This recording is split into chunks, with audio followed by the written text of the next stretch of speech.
Sie haben früher alle gelacht, diese Juden. Sie haben das für einen Spaß gehalten. Sie lachen heute nicht mehr. Sie wissen, es ist ein blutiger Ernst geworden. Nein, möchte ich auch den Hinweis noch darauf, den ich schon einmal habe, dass nämlich, wenn wirklich die andere Welt von dem Judentum in einen allgemeinen Krieg gestürzt wird, das Judentum damit seine Rolle in Europa ausgespielt haben wird.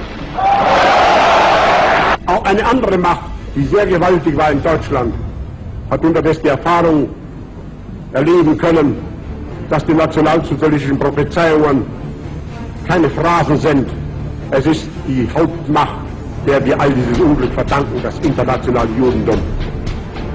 Sie werden sich nur erinnern an die Reichstagssitzung, in der ich erklärte, wenn das Judentum sich etwa einbildet, einen internationalen Weltkrieg zur Ausrottung der europäischen Rassen herbeiführen zu können, dann wird das Ergebnis nicht die Ausrottung der europäischen Rassen, sondern die Ausrottung des Judentums in Europa sein.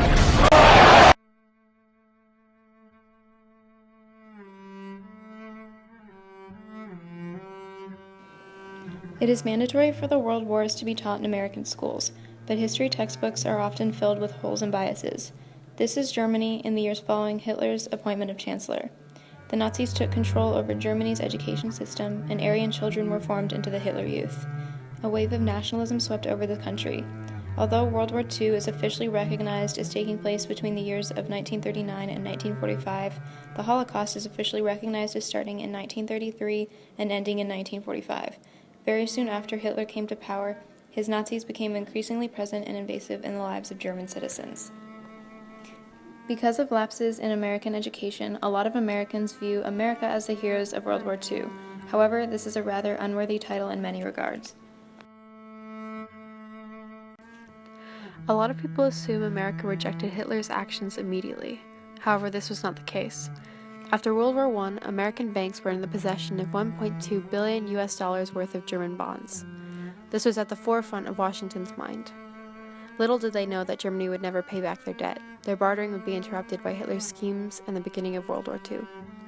Many Germans already resented the Treaty of Versailles, and America's insistence on fast reparation only fanned this flame. Because many American officials were unwilling to take Hitler seriously, Washington's main concern was Germany's debt to their banks. Another issue was that so few Americans actually believed the reports that were coming in from Germany. People thought they must be exaggerated in an attempt to dirty Germany's image. This was because the stories were horrific and people didn't think a modern state would commit such atrocities. These doubts can be attributed to the anti-Semitism that already existed in the US. There was a wide distrust of Jews prior to Hitler and his regime, and the events in Germany strengthened such attitudes.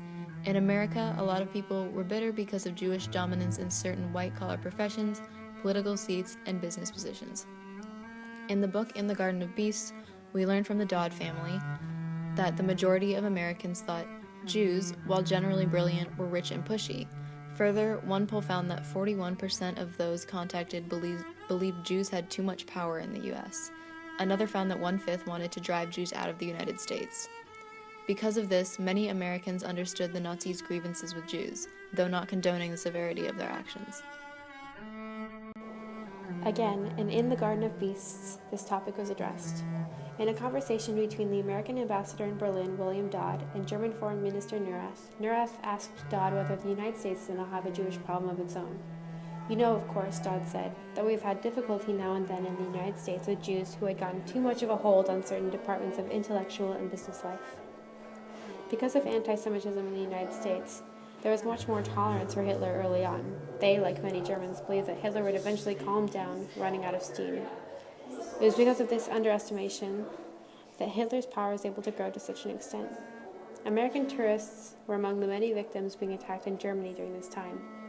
Many of these reports did not reach the ears of the American public because of interference in Germany. American Ambassador Dodd, General Consul Messerschmitt, and German Foreign Minister Neurath cherry-picked what news got to the United States, attempting to preserve the League of Nations' tentative peace with Germany. When speaking to Foreign Minister Neurath, Ambassador Dodd said that the embassy has endeavored successfully on many occasions to prevent unimportant events from being reported and has warned reporters from exaggerating their stories. Because of this, the majority of American citizens were kept in the dark regarding the situation in Germany and the battle for human rights that was going on. Again, one of the main issues is that no one knew how bad things really were. This was only made worse by Ambassador Dodd and German Foreign Minister Neurath's meddling. The common opinion was that the reports were exaggerated, true, but that was only of the people who actually knew something was going on. A large majority of American citizens were oblivious to the horrors going on in Germany, and so tourism to Germany continued much longer than it should have.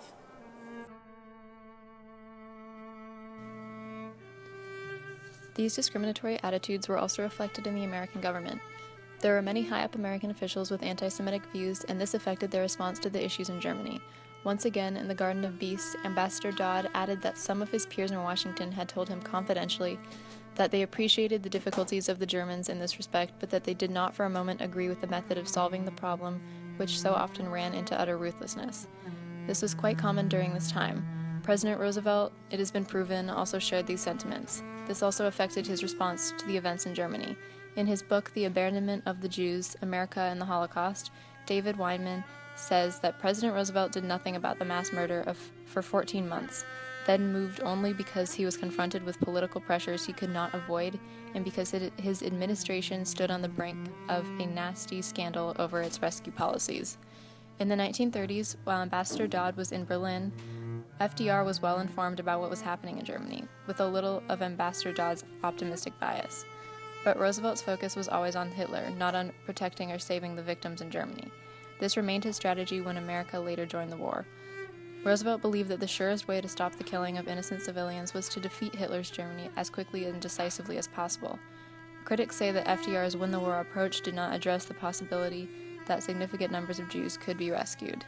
FDR's betrayal of the Jews in Europe is especially puzzling, considering that he had 80% of the Jewish vote behind him at home. Even the American soldiers, after America had finally entered into World War II, were unaware of how far Hitler and his Nazi regime had taken things. When liberating the concentration camps, many were taken aback by the things that they had seen. This can largely be attributed to the horrific circumstances in the camps, but it also shows just how poorly informed the American public had been. Lester Mintz, Pauline's grandfather, liberated Nordhausen concentration camp with his unit, the Timberwolves. In an interview about that experience, he recalled how while trying to aid the few survivors left, a pig walked through the camp and two men literally ripped it apart and ate it. They were emaciated because after the Nazis got word of the Allies' intent to intervene, they fled and left the camp inmates to starve.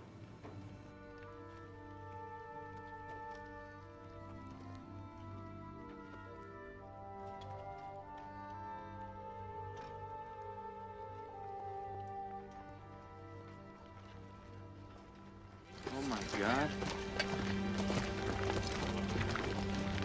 Dick?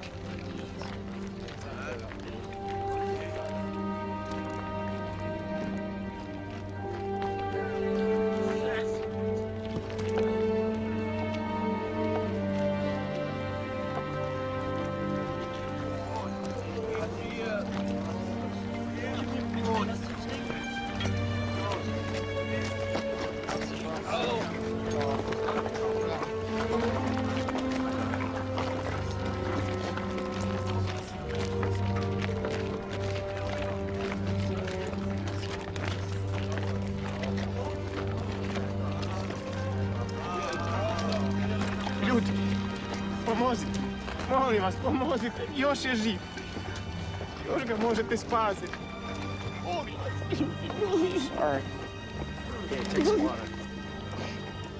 Voda, bre, vodi. Jesus, Webb, can you believe this place? No.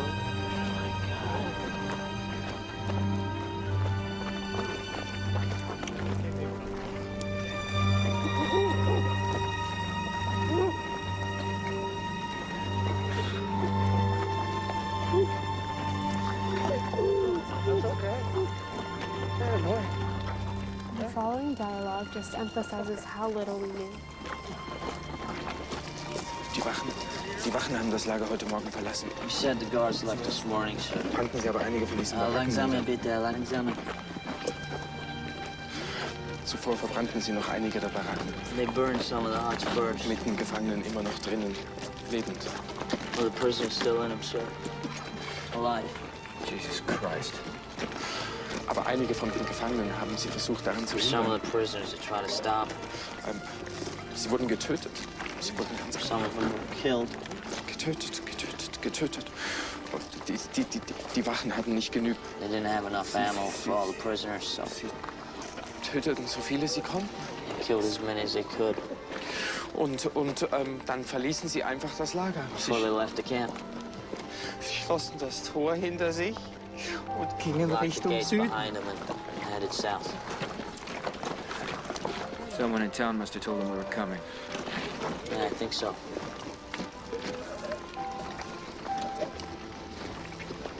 Will you ask him what kind of camp this is? Why are they here? Was ist das hier? Das hier, das ist ein Arbeitslager für Unerwünschte, wirklich. He says it's a work camp for Unerwünschte. I'm not sure what the word means, sir. Unwanted, disliked, maybe. Criminals? I don't think criminals, sir. Verbrecher. Verbrecher? Nein. No. Ärzte, Musiker, Beamte, Bauern, Doctors, musicians, Schreiber, Schneider, tailors, Intellektuelle, clerks, farmers, intellectuals, I mean, normal people. Juden.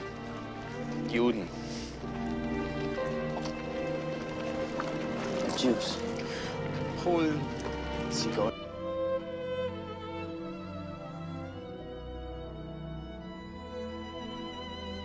America has come a long way since the 1930s. However, we still have a ways to go. Anti-Semitism in the United States is still very much alive today. Though less present and aggressive, there are still many communities in America that openly hate Judaism and hold prejudices against Jews. In 2014, there was a rise of 21% in documented anti-Semitic incidents in the United States. These incidences fall into three categories recognized by the Anti-Defamation League: assaults, vandalism, and, most commonly, harassment. Though it is significantly less than years documented in history, with 912 incidences occurring in 2014, these attacks continue to plague the Jewish communities in the U.S. On January 27th of this year, 2016, President Obama addressed the Holocaust at the Israeli Assembly in Washington. He said, "We hear their stories, and we are forced to ask ourselves, under the same circumstances, how would we act?" Obama continued on to discuss how the ignorance, arrogance, and indifference that betrays compassion, as he put it, are still with us. He acknowledged what many Americans are afraid to admit, which is that anti-Semitism is still very present in this country, as well as in Europe. He emphasized the importance of American resistance to such attitudes and acts of hatred, saying that when swastikas appear on college campuses, we must not be silent.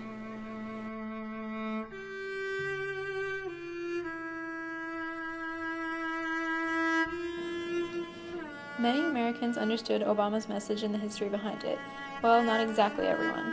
Republican frontrunner Donald Trump has made some pretty blunt remarks and expressed some beliefs that many have actually linked to Hitler. From refusing to condemn the actions of the KKK, to raising the possibility of marking Muslims in this country with ID badges, to the possibility of policing Muslim neighborhoods, Trump's intentions are dangerous, and minorities are especially aware of the danger behind the power he could very soon hold.